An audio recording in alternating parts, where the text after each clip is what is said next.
जी आपको बताएंगे कि आज माननीय सर्वोच्च न्यायालय के कोर्ट नंबर 8 में देश के 25 लाख टेट प्रभावित शिक्षक साथियों के भाग्य के फैसले का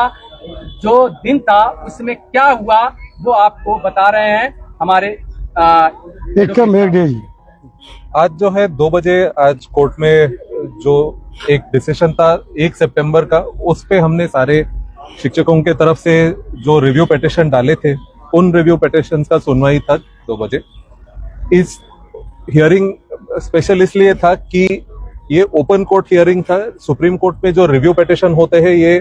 आमतौर पे ये 3 चेम्बर सुनाए जाते हैं, कोई वकील नहीं होते हैं,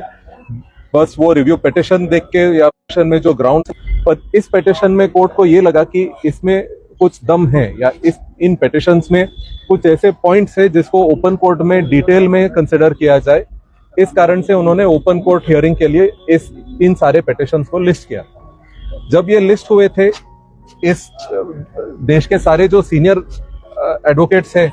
वो शिक्षकों की तरफ से पेश हुए थे। स्टेट ऑफ यूपी ने भी एक रिव्यू पिटीशन दाखिल किया था,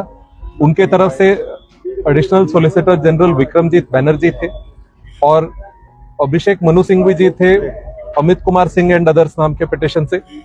और मुकुल रोहटगी जी, सलमान खुर्शीद साहब और बाकी ऐसे ही सीनियर एडवोकेट्स बहुत सारे शिक्षकों की तरफ से पेश हुए थे और आर्ग्यूमेंट्स उनके एड्रेस किए थे। इन आर्ग्यूमेंट्स में ये था कि जो सेक्शन 23 आरटीई एक्ट है, इसका जो इंटरप्रिटेशन है, इसका जो अर्थ दिया गया है सितंबर 1 तारीख का जजमेंट में, उसमें ऐसे समझा गया है कि जो प्रोवाइजो है सेक्शन 23 में, उसमें ये बताया गया है कि 2017 में जो अमेंडमेंट आया उसमें ये कहते हैं कि 2015 तक जो भी टीचर्स है उनको 4 साल में टेट क्वालिफिकेशन लेना चाहिए, चाहे वो पहले ही नियुक्त हुए हो या जब भी नियुक्त हो। पर इसका जो सीनियर एडवोकेट्स है उन्होंने ये एक्सप्लेनेशन दिया है, ये ऐसे उन्होंने दोहराया है कि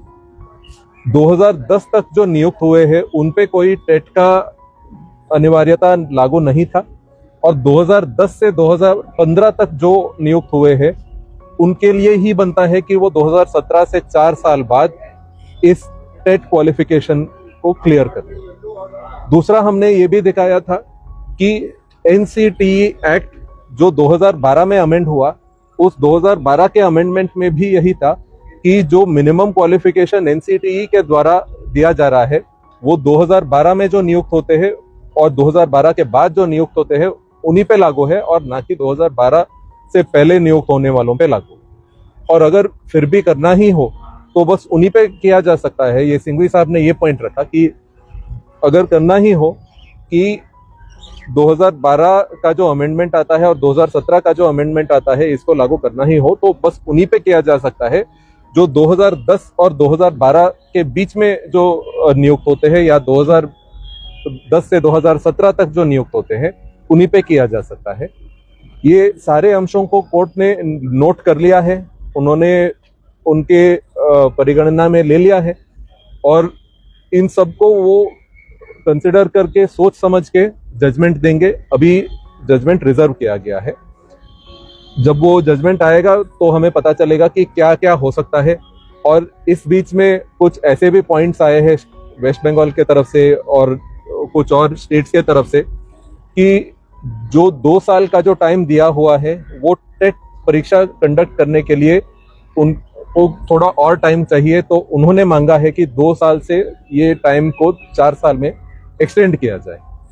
ये कुछ स्टेट्स के तरफ से आए हैं, इस पॉइंट को भी कोर्ट ने कंसिडर कर लिया। बहस के बाद जो थोड़ा सा शिक्षकों में नकारात्मकता है उसको देखकर माननीय एमएलसी साहब की तरफ पूरे देश के लाखों लाख शिक्षकों की निगाहें हैं। हम चाहेंगे कि आप अपने आशीर्वचन से आप देश के लाखों लाख शिक्षकों को जरूर आप आशीर्वचन से अभिषेचित करें। देखें, हमारे वरिष्ठ अधिवक्ता